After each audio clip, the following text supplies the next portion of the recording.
Hey yo, it's gNightrow. I'm just going to react to my time-lapse of me creating a cobblestone texture. Please subscribe with notifications on, click on the like button, and follow me at gobdium on Twitter. For this texture, I'm going to be using a custom brush. The reason that I'm putting the shade 3/4 of the way is because I actually think that the midtones should be lighter than directly in between black and white. You can see the custom brush being used. It's basically a shape of a cat head, but a lot smaller. Because I wanted it round and small areas sticking out from it, so it creates a very messy shape, which is good for this type of art. And I've got color dynamics and shape dynamics on. Instead of having bricks, I'm going to be doing cobblestone, so it's a lot more rounder and different shapes. Just then I just offset it so that I can have access to the sides and corners easier. I'm just filling in the spaces now, a few left over. I'm still offsetting stuff and filling in. I'm now starting to create the shadows on the rocks.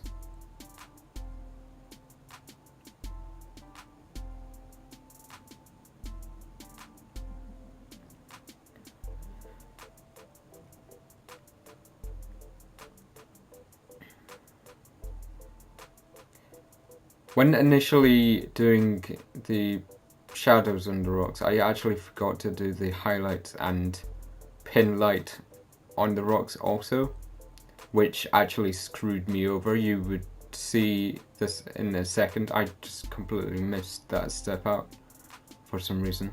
It seems really obvious when looking back on the footage now, but I was completely not too sure what happened. It's quite memorizing looking at the colors changing so frequently. This is me adding contrast, which I felt it needed. And now I am applying a Gaussian blur to a duplicate of the rocks because I wanted to shade it in.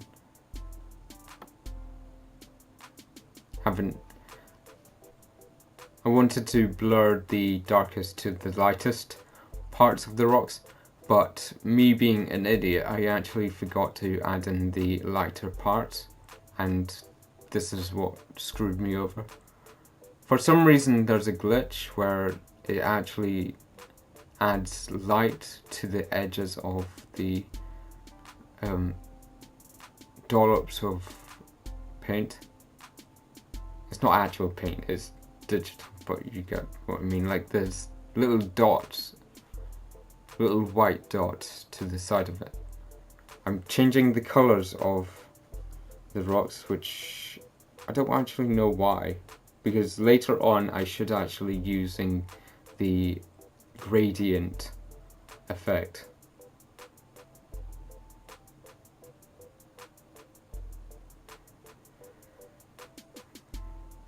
Yeah, so when I blur it and then copy it a few times, there's a little outline around the rocks, which is also frustrating because of several reasons. One, it looks bad. It looks like some sort of what do you call it? The things from the sea, jellyfish.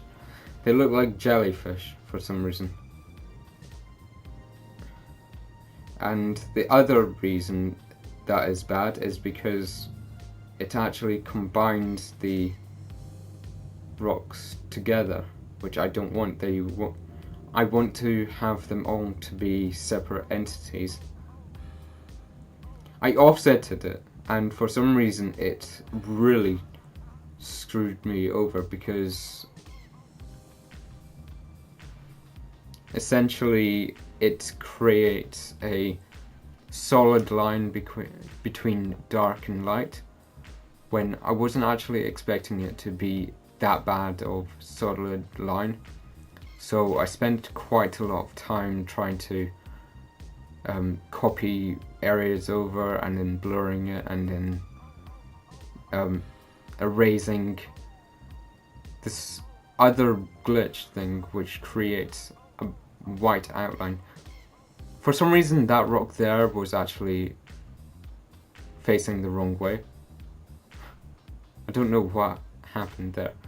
So I'm just going in and moving it and taking out the outside and taking away that weird white glitch which happens if you copy and paste things. Not copy and paste something. Use the healing brush tool on a different layer, it creates a white outline where there's something supposed to be see-through. Wherever there's something see-through, it creates a white outline, which I need to take away.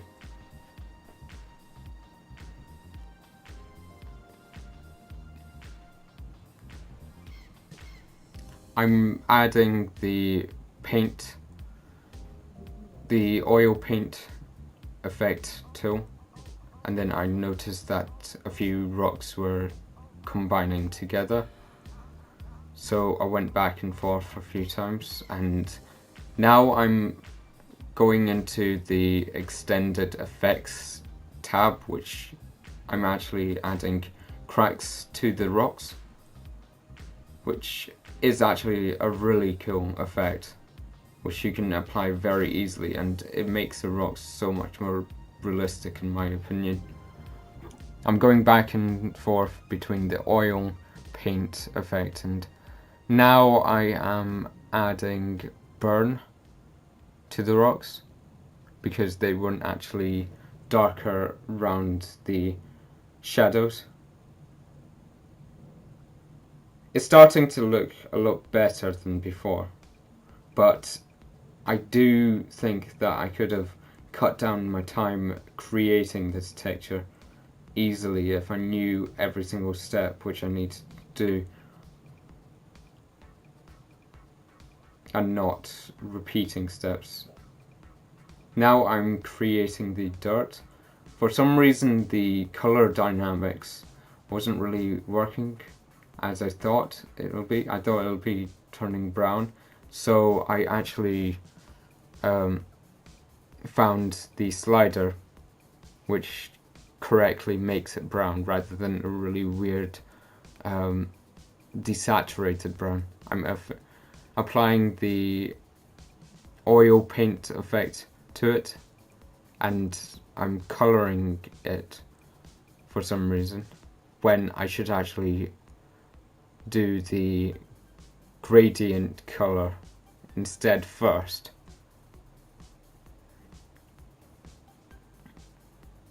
I noticed that the shadows aren't exactly on the dirt, so I needed to reapply it. What I should have actually done was duplicate the dirt so that I can change it separately to a different color. So this is me going through each rock again and applying the shadow to it. I'm now resizing the image. It's easier to work at a lower resolution. Also, the paint oil effect doesn't really work at higher resolutions as well for some reason. This is me messing around with the gradient color when I should have actually done this before coloring in, because the way it works is that it uses the darkness and lightness of different areas of the image, and if the dirt is actually lighter than the rocks, then it basically screws me over, because if I put the brown to the far left, then the rocks turn brown instead of the actual dirt. So in the end, I didn't actually bother using the gradient tool. If I did that earlier, then it would have looked a lot better, but oh well. I'll learn from my mistakes and I won't do that sort of thing in the future. I think it still does look good, but not as good as I was expecting it to turn out. If you enjoyed this video, please leave a like, and if you haven't subscribed, then get subscribed and turn on notifications. Thanks for watching. Bye.